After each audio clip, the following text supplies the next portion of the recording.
dengan aku Kesa nomor absen 6. Dengan aku Yosua Asyar nomor absen 39. Aku Hani Kusuma nomor absen 19. Aku juga Siviani nomor absen 28. Dan aku Cahya Putri nomor absen 24. Dan satu teman kita lagi dengan nama Gigi yang akan bantuin kita di presentasi kali ini. Dadah! Ji, kira-kira kamu tahu nggak sih Ji, apa itu globalisasi? No! Sama, aku juga bingung apa itu globalisasi. Mampus!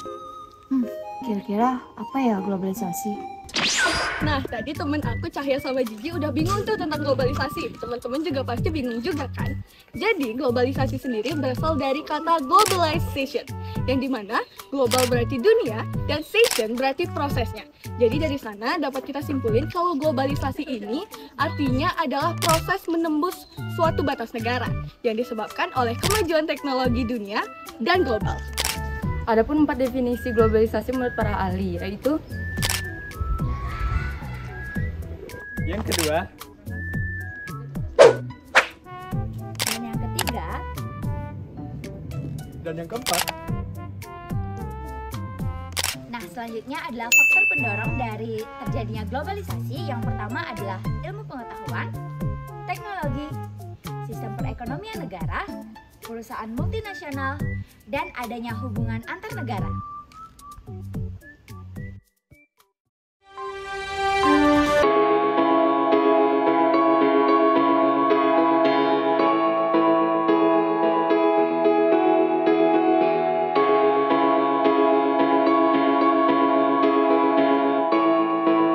Pemirsa, El Positif News kembali menemani pagi hari Anda bersama saya, Kesaf Sonata, yang akan menyajikan seputar berita terkini dan teraktual. Pemirsa, telah terjadi sebuah pertengkaran di suatu daerah yang diduga terjadi akibat perbedaan pendapat mengenai globalisasi. Baik, untuk mengetahui informasi lebih lanjut, kita sudah terhubung dengan rekan saya Julia di TKP.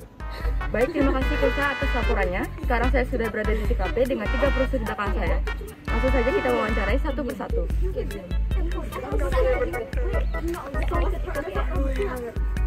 Aduh, apa lagi? Mbak, diam Mbak, kita lagi debat Mbak. Opini kita jelek banget. Indonesia udah maju, nggak ada yang perlu diubah lagi. Ih, kita tuh harus mengikuti globalisasi Kak. Iya, masa nggak update banget sih Kak. Tapi kita harus menanggapi ini dengan benar. Iya, Tapi namanya itu filterisasi. Ya, karena kami sepertinya para perusuh ini sudah tidak bisa terkendali, jadi kita langsung saja kembalikan kepada Kesa di studio. Terima kasih. Baik pemirsa, itulah dia tadi berita terkait pertengkaran yang terjadi akibat perbedaan pendapat mengenai globalisasi. Saya, Kesaf Sonata, pamit undur diri. El Positif News melaporkan. Guys, setelah menyimak cuplikan berita tadi, kita jadi dapat membedakan 3 respon manusia terhadap globalisasi. Yang pertama, yang menolak secara penuh. Guys, globalisasi tuh nggak ada gunanya. Indonesia tuh udah maju, buat apa ditambah-tambahin lagi? Duh, nggak jelas. Yang kedua, yang menerima secara penuh. Guys, beda dari orang sebelah, globalisasi itu memang berpengaruh banget sama kita. Lihat, ada handphone, kita bisa lihat ganteng ganteng. Ganteng banget kan pacar gue? Oh my god, opa kamu ganteng banget opa. Dan yang ketiga, yang menerima dengan cara filterisasi. Ya, 2 orang tadi sih kurang waras ya. Tapi menurut saya tanggapan orang itu beda-beda. Tapi ada kalanya kita perlu menfilterisasi globalisasi itu. Lalu ada pun dampak dari globalisasi terhadap 4 aspek kehidupan. Yakni yang pertama, dampaknya terhadap aspek iptek, yang dimana iptek di sini merupakan ilmu pengetahuan teknologi. Yang dimana iptek yang kami maksud yang mencakup kemajuan internet, kemajuan elektronik, dan kemajuan teknologi. Dimana kemajuan-kemajuan tersebut memicu terjadinya proses globalisasi. Yaitu salah satu contohnya yaitu kita dapat melakukan pertukaran informasi, lalu kita juga dapat melakukan pertukaran edukasi antar negara, kita juga dapat melakukan pertukaran komunikasi tanpa adanya batasan jarak. Nah, yang kedua itu di aspek transportasi. Munculnya berbagai transportasi di bidang darat, laut, dan udara. Itu juga mengumpuli kemajuan globalisasi. Contohnya itu kayak kereta api, kapal, dan pesawat. Nah, oleh sebab itu, memungkinkan manusia dalam negeri keluar dan masuk. Dan juga mereka menjadi lancar untuk melakukan ekspor dan impor. Aspek yang ketiga itu adalah di bidang ekonomi, yang dimana hal tersebut sangat berkaitan di bidang iptek dan juga transportasi. Nah, apa sih contohnya kalau di bidang iptek? Di bidang iptek itu ada transaksi online dan juga e-commerce. Kalau di bidang transportasi itu ada contohnya yaitu adalah ekspor dan impor. Jadi yang keempat ada aspek budaya. Aspek budaya sangat berkaitan dengan aspek-aspek sebelumnya, yaitu aspek iptek, transportasi, dan ekonomi. Aspek iptek dapat membantu kita untuk bertukar informasi mengenai budaya kita ke luar negeri. Aspek transportasi memudahkan kita untuk berpergian ke satu tempat untuk melihat budaya lain secara langsung. Aspek ekonomi membantu kita untuk bertransaksi kerajinan lokal tanpa dihalangi batas negara. Oke teman-teman, barusan kita sudah mendengarkan penjelasan penuh dari teman-teman Six.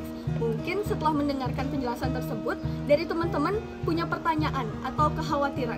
Kira-kira mungkin nggak sih Indonesia terlalu terseret arus globalisasi sampai kita melupakan jati diri asli kita? Namun teman-teman, disinilah peran Pancasila pada situasi tersebut, yang dimana kita memiliki Pancasila sebagai hakikat dasar, identitas asli, dan juga dasar negara kita.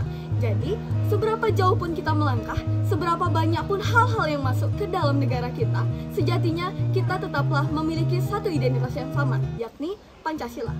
Namun teman-teman, perlu kita ketahui, di sini bagaimanapun kita tetap memiliki sebuah permasalahan serta kekhawatiran, yang dimana rupanya sudah banyak dari warga Indonesia yang mulai melupakan Pancasila sebagai identitas aslinya